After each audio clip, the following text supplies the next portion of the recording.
बिस्मिल्लाहिर्रहमानिर्रहीम। अस्सलाम वालेकुम स्टूडेंट्स। हम डिस्कस कर रहे थे 9th की बायोलॉजी का chapter number 1 introduction to biology. Students, आज का जो हमारा टॉपिक है वो है relationship of biology with other sciences. आइए स्टूडेंट्स देखते हैं कि इसमें हम क्या स्टडी करेंगे। जी तो स्टूडेंट्स, अब हम डिस्कस करेंगे कि relationship of biology with other sciences. Student, science की बहुत सारी ब्रांचेस हैं, उन ब्रांचेस का बायोलॉजी के साथ क्या रिलेशनशिप है हम आज वो स्टडी करेंगे। तो आइए स्टूडेंट्स देखते हैं। स्टूडेंट्स, बायोलॉजी में हम मेनली जो डिस्कस करते हैं वो होती है इंफॉर्मेशन लिविंग ऑर्गेनिजम्स की, कि लिविंग ऑर्गेनिजम्स किस तरह से हमारे पास एग्जिस्ट करते हैं और किस तरह से उनका इंटरनल और एक्सटर्नल स्ट्रक्चर होता है। वो सारी इंफॉर्मेशन जो लिविंग ऑर्गेनिजम्स के लिहाज से हमारे पास आती है, उसको जब हम रिलेट करते हैं अदर ब्रांचेस के साथ तो हमारे पास रिलेशनशिप आ जाता है बायोलॉजी का, जो हमारे पास दूसरी ब्रांचेस हैं साइंस की उनके साथ। तो सबसे पहले जो हमारे पास रिलेशनशिप आता है वो है बायोफिजिक्स के, फिजिक्स के साथ बायोलॉजी का क्या रिलेशनशिप है, आज ये स्टडी करेंगे। सेकंड वन जो हमारे पास आता है बायोकेमिस्ट्री, ये केमिस्ट्री के साथ क्या रिलेशनशिप है। थर्ड वन जो है हमारे पास वो है बायो मैथमेटिक्स या बायोमेट्री भी कहते हैं, कि मैथमेटिक्स के साथ भी बायो का जो रिलेशनशिप है वो भी इंशाल्लाह आज हम स्टडी करेंगे। नेक्स्ट जो है हमारे पास वो है बायो जियोग्राफी, मतलब अर्थ से रिलेटेड जो जियोग्राफी है हमारे पास सब्जेक्ट है साइंस का, उसमें जो है हम बायो को किस तरह से उससे रिलेट करते हैं वो भी आज इंशाल्लाह हम स्टडी करेंगे। और लास्ट वन जो हमारे पास आ जाती है वो है बायो इकोनॉमिक्स, कि इकोनॉमिक्स और बायो का क्या रिलेशनशिप है, ये भी इंशाल्लाह आज हम डिटेल में स्टडी करेंगे। सो स्टूडेंट्स, आइए सबसे पहले वाला बायोफिजिक्स को डिस्कस करते हैं। जी तो स्टूडेंट्स, हम जो सबसे पहला रिलेशनशिप डिस्कस करेंगे वो है बायोफिजिक्स का, कि फिजिक्स जो है वो किस तरह से बायो से रिलेटेड है। आइए स्टूडेंट्स सबसे पहला पॉइंट डिस्कस करते हैं। स्टूडेंट्स, फिजिक्स में हम जितने भी प्रिंसिपल्स को पढ़ते हैं उनको जब हम बायोलॉजिकल फिनोमेना में इस्तेमाल करते हैं, यूज़ करते हैं या कंपैरिजन करते हैं स्टूडेंट्स, तो इस तरह से हमारे पास बायोफिजिक्स का रिलेशनशिप आ जाता है। इसको समझाने के लिए मैं आपको एक एग्जांपल देना चाहूँगी लिवर की, जो कि फिजिक्स का एक प्रिंसिपल है, फिजिक्स में यूज होता है ये प्रोसेस लिवर का। इसी तरह सेम ऐसा ही प्रोसेस हमारी बॉडी में हो रहा है जो कि हमारे एल्बो जॉइंट के अंदर है। जो एल्बो जॉइंट की हमारी मूवमेंट होती है स्टूडेंट्स, बिल्कुल लिवर की तरह होती है, जिसे हम फिजिक्स में स्टडी करते हैं। इस तरह से स्टूडेंट्स हमारे पास बायोफिजिक्स का रिलेशन आ जाता है। इस तरह की कई बहुत सारी एग्जांपल्स हैं जो फिजिक्स और बायो का आपस में रिलेशनशिप को प्रूव करती हैं। नेक्स्ट जो हम देखेंगे रिलेशनशिप वो है हमारे पास बायोकेमिस्ट्री का, कि केमिस्ट्री किस तरह से बायो से रिलेटेड है। आइए फर्स्ट पॉइंट डिस्कस करते हैं। स्टूडेंट्स, केमिस्ट्री में हम डिफरेंट कंपाउंड्स को पढ़ते हैं और डिफरेंट प्रोसेसेस को देखते हैं जो कि हमारे लिविंग ऑर्गेनिजम्स में चल रहे होते हैं। अब रिएक्शंस और कंपाउंड्स का ताल्लुक तो स्टूडेंट्स केमिस्ट्री से है, लेकिन इसी तरह के रिएक्शंस और कंपाउंड जो होते हैं हमारी बॉडी के अंदर भी होते हैं। रिएक्शंस हमारी बॉडी के अंदर चल रहे होते हैं जितने भी लिविंग ऑर्गेनिजम्स हैं, हालांकि प्लांट के अंदर भी केमिकल रिएक्शंस हो रहे होते हैं। तो इस तरह से बायोकेमिस्ट्री का जो रिलेशनशिप है वो हमारे पास आता है। इसको मैं आपको एग्जांपल के थ्रू एक्सप्लेन करना चाहूँगी। स्टूडेंट्स, इसमें जो आपके पास प्लांट है, इसमें जो सन से सनलाइट मिलती है, सोलर एनर्जी मिलती है, इससे ये फोटोसिंथेसिस का प्रोसेस करता है। फोटोसिंथेसिस के प्रोसेस में स्टूडेंट्स कार्बन डाइऑक्साइड और जो वाटर है वो यूज़ होता है, प्लस क्लोरोफिल और सनलाइट।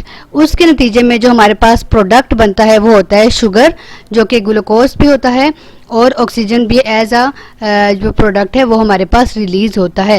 स्टूडेंट्स, ये जो है जो मैंने अभी आपको बताया फोटोसिंथेसिस का प्रोसेस, ये असल में एक केमिकल रिएक्शन है जो कि प्लांट्स के अंदर हो रहा होता है, जिसके ज़रिए वो अपनी फूड को प्रिपेयर करते हैं। इंशाल्लाह इसको डिटेल में आगे हम डिस्कस करेंगे।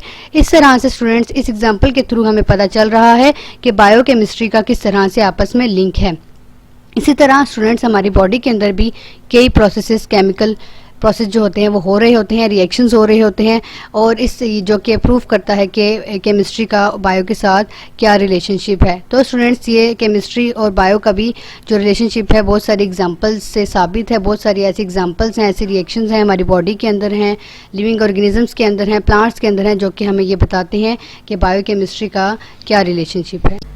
जी तो स्टूडेंट, जो नेक्स्ट रिलेशनशिप हम डिस्कस करेंगे वो है हमारे पास बायो मैथमेटिक्स का, कि मैथमेटिक्स का हमारे पास बायो का और मैथमेटिक्स का क्या रिलेशनशिप होता है। आइए पॉइंट नंबर 1 से डिस्कस करते हैं।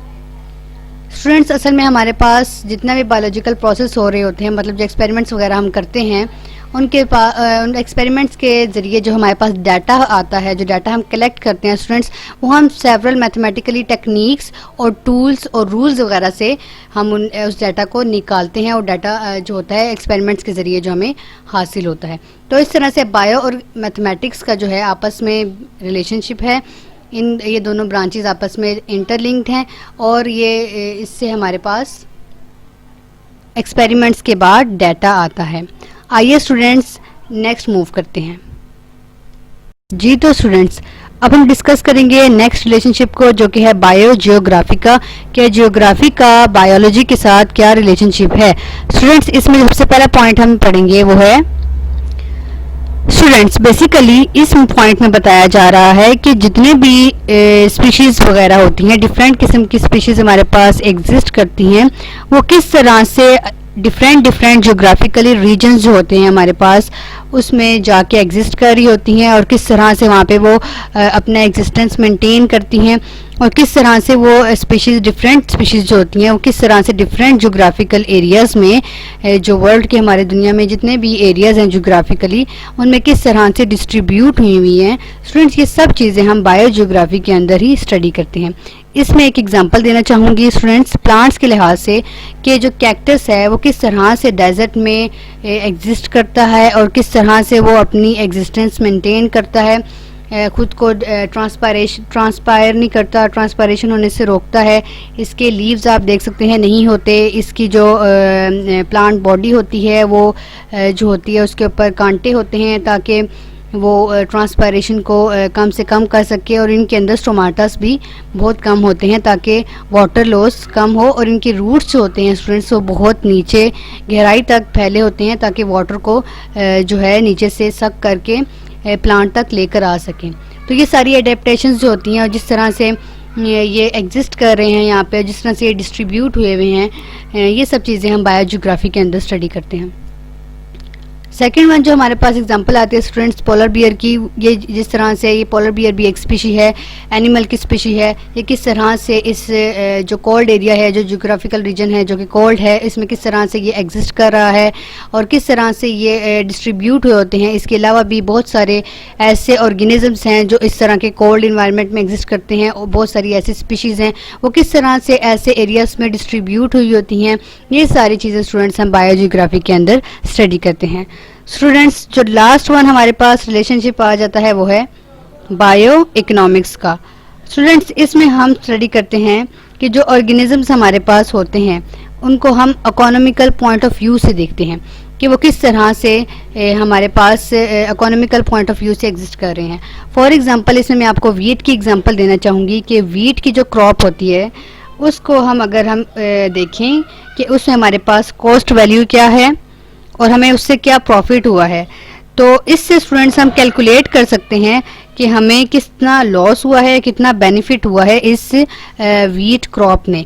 तो ये सारी चीज़ें जो हैं स्टूडेंट्स हमारे पास बायो इकोनॉमिक्स के अंदर स्टडी की जाती हैं। तो इस तरह से स्टूडेंट्स बायो और इकोनॉमिक्स का भी रिलेशनशिप है। जी तो स्टूडेंट्स, आज हमने डिस्कस किया कि बायोलॉजी का डिफरेंट ब्रांचेस ऑफ साइंस के साथ किस तरह से रिलेशनशिप है, किस तरह से ये आपस में इंटरलिंक्ड हैं। आई होप सो आपको समझ आ गया होगा। आपसे मुलाकात होती है अपनी नेक्स्ट लेक्चर वीडियो में। तब तक के लिए अल्लाह हाफिज़।